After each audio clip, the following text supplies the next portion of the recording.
When I was 19 years old, I discovered this truck on Craigslist and I bought it. My first truck ever. Never thought I would sell it, and I never thought I would ever buy it back. But here at 32 years old, I bought back my first truck all but about 4 weeks ago. And let me tell you what, blast from the past, and I'm enjoying every bit of it. Going back over every detail of stuff I neglected on the truck that I should have tackled back in the day.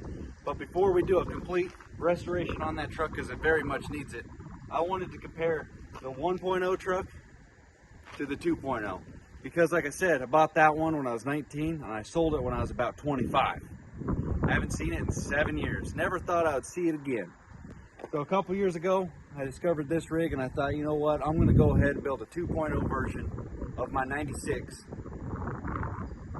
Try to copy every idea that I had with the other one and improve on it, but keep some of the same small details that the old truck had and transform it into the 2.0 version. So we're going to go over these two trucks right now and see how close of a clone I made and how many upgrades I made happen on the new truck that the old truck I always wished it had. So let's dive into them. My name's Sam. Hopefully you guys enjoy this video and the channel. Hit the subscribe button, but most importantly, like this video because I got my boy back, my 96, my first truck. I got it back. Let's dive into them. Before we dive into it, please excuse the wind noise. I don't have a lot of time to knock these videos out where we're just walking around chatting about trucks, but this one's important to me and I wanted to get a video of these two trucks together before this one gets its full-blown paint job restoration. So let's dive into them. Let's start with one we started with, the 96.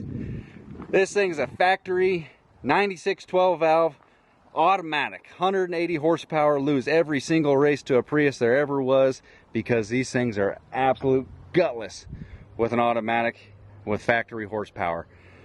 But I always practice downshifting with the automatic, let off the throttle so it sounded, it's like if I could make it sound like a stick shift. I tried. For the dreams of always wanting to have a stick shift truck. And boom. About not even a year after owning this thing, I found a manual transmission donor truck. Put the engine and trans out of that thing into here. So we got our 5-speed manual. I bet you there's only 180,000 miles on that transmission and engine. We got our front bumper light, headache light, backup light. We got the whole 9 set up like NASCAR. You can even see where it still says the automatic shifting indication right there. But one of the big perks of a 97 or older 12 valve has always been it's smog exempt. You don't have to do nothing with it. You can drive it freely, not a care in the world like it used to be. But one of the big cons of it is they didn't start making the suicide 4-door option. They didn't make any 4-door option 12 valve second gen like a conventional crew cab truck. They would have a suicide door right here. But 97 and older, the pre-smoggers, they never had that. So to get in the back seat of one of these, you had to flip her down and go into it like a Toyota style. Not very convenient if you run little ones. Probably hurt Dodge's sales. I don't know what the the mafia kind of story behind that, but Ford had a leg on them or something. I don't know what it was. But Dodge was never allowed to make the 4-doors. Rumor was they got Cummins in exchange for not making 4-doors. That's what I heard in a comment. I have no idea if that's true. But believe it or not, my 96, this thing was actually in better condition, like visually on the outside, than my 98 was. Now, currently, when I got it, whenever. But the test of time have really beat on the paint from Mako. And so did the last owner. Apparently this thing got into a tree, and I did discover there was a little Bondo work. So evidently when Mako did a little bit of scuff and spray, they did a little bit of mud slapping. And this truck looked freaking mint when I got it. Talk about tires and wheel setup. It's got 295s on stock 17-inch 3rd gens. The MBRP 4-inch exhaust. Nothing special. It does have a muffler because I didn't want to hear the drone. I wanted it to sound nice and clean, and it still does. It's actually a little bit on the quiet side if you're used to anything that's got no muffler. Did build the headache rack because I always wanted one of these. I thought this thing was just sweet back in the day. Arguably one of my first welding projects. I used to have bars right here so I could strap my dirt bikes to it, but then I got a toolbox that needed to fit in here, so cut these Cummins badges out, and yeah, I think that's pretty sharp still. Got the lights up top. Tell you, this thing, when you're unloading your boat at the lake, you know, at sunset, and you see this thing driving up there with all the lights on, that was a freaking cool sight, especially with that exhaust just pulling the empty boat trailer, just bogging her just a little bit up the hill. Pretty neat. Factory chrome 2nd gen mirrors. They didn't have tow mirrors yet. People kept telling me tow mirrors didn't come out until 3rd gen. Nope, they were 2nd gens. Up in the front, Rennell bumper. Yeah, boy. The old school one when they were made in NorCal. These things are heavy duty, and well, they're heavy and then they're duty. It's got a winch inside, an 8,000 pound Warren winch. I used it a handful of times. It was more, you know, one of those things, yeah, don't need it, but when I need it, it's nice to have. Yeah, boy. Got a set of little lights up there on the top. These things are great up until you put the bumper into a hedge bush at the grocery store, and then you got to go out there and fix your lights because they just get bent backwards. So, you got the gist of what's going on with this. We do have a little power turned up in there, cold air, more fuel, and a lot more boost. But that's not what we're really after. Let's talk about the 98 and see how close I got cloning the 96. We'll start right here at the front with the bumper. I had to find a Rennell, but I couldn't find an old school one. Rennell is now owned by Buckstop. They're way up north, and they did some improvements on this. I really like how this bumper ties into the frame. It's got a lot more gusseting, and it's just a lot more sturdy. So if you're hitting stuff or you're running the winch, that's a lot better. A couple other add-ons that are sweet is these are cut out now. These are just some expanded metal welded to it. So, I mean, bushes ain't gonna go through that. A car ain't gonna go through that one. But you can see the girth of them, the coverage that this has is so much more. Shoot, out here on the end, that's 9 inches. And this one only does 6. So the outside profile, it's got more clearance, I guess, for wheeling. But I had to order the custom bumper from Buckstop. It's got the Rennell badges. They were nice enough to whip up some new stickers for me for that.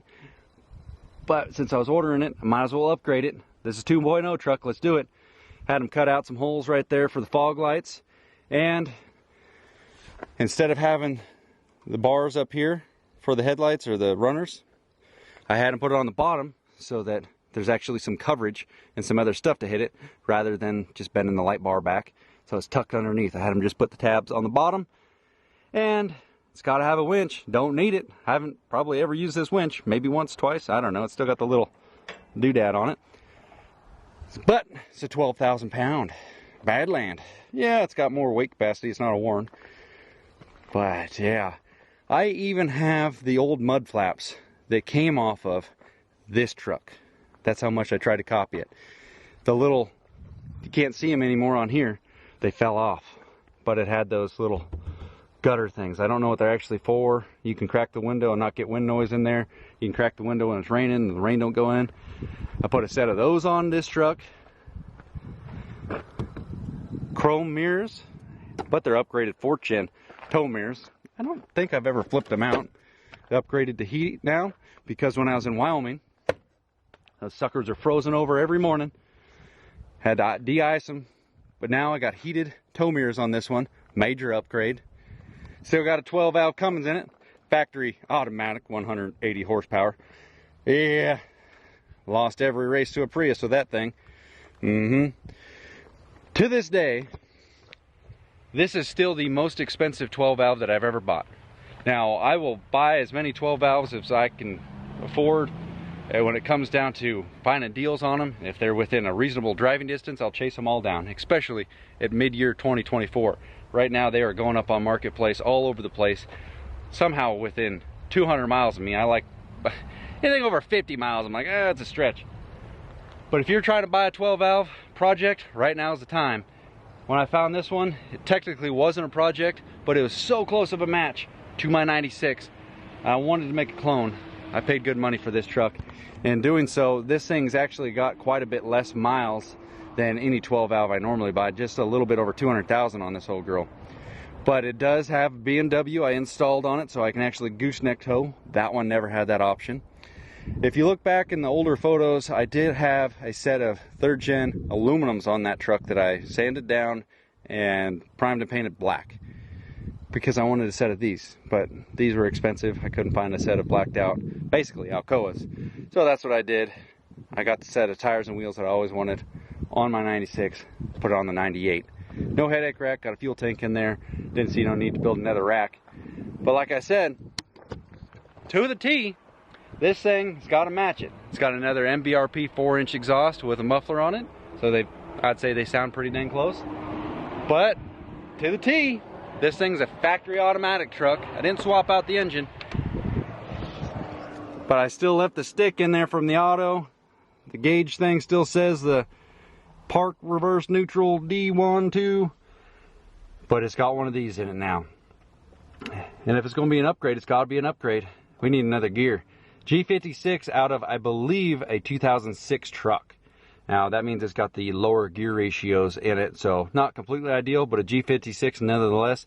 These things are hard to find, and this transmission almost, well, with the swap and everything, cost me more than what I paid for that truck. Figure that out. G56s are not really cheap, and G56 is a 6-speed manual that they ran from 05.5 to 2018 when they ended the manual transmissions. But one of the bigger perks and the must-haves with the 2.0 version truck had to be the 98's got a suicide door. Holy grail truck of a 12 valve has to be a 98, because 98.5, they switched it over to a 24 valve, which is still a fine freaking get her done engine, and that's what the 3.0 version of this truck is a 24 valve. So once we get done with this video, I'll go bring that one down and we'll show the 3.0. But I got suicide door, so you can actually access the back seat. Now, I'm not in a hurry to get my little kids to grow up and be tall enough so they can ride in the back of a truck like a normal little human. They don't have to get the car seats and everything involved. But I'll say, Dodge was probably hurting on sales big time by keeping that 4-speed automatic for sure, but then the fact they didn't offer something that was a family-oriented kind of a rig like now. I believe back in the day, everybody leaned on the working truck just being a regular cab pickup.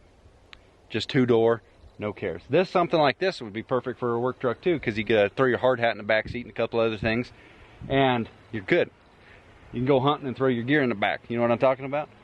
But to have some little ones, you have to pretty much have another rig, because you can't fit everybody in one of these trucks. It just does not work. But to have a 4-door suicide option, this was a major upgrade, because now you can access the back seat, and that's something you only get on 98 plus trucks. But that's the gist of it right there. I think I pretty much knocked out everything I could think of when it came down to cloning my 96. Now, when I'm all done with this one, it's going to look better than it did when I first got it back in 2011. So thank you guys so much for watching. I hope you enjoyed this video. I'm going to run up while I still got a minute and grab the 01 just so we can have a video with all three of them in it. And, oh boy. It's crazy how that paint looks pink now. There's not really a spot that I can show you what the old paint, yeah, there it is. Actually red. Yeah. Yeah, 19-year-old me building that headache rack. I was such a goober. Instead of just putting this under it like I should have, I just cut it off so it looked like crap. But hopefully you guys enjoyed this video. Hit the like button. That is the most important thing to me. If you can like the video, I'd really appreciate it. It helps the channel get boosted up. I'm going to really try and crack off as many of these truck videos while I'm on the truck momentum swing. I got another channel that I'm going to convert all the old school stuff on it, even though the 12 valves are arguably old school at this point now. But thank you guys for watching. We'll see you on the next one. Later.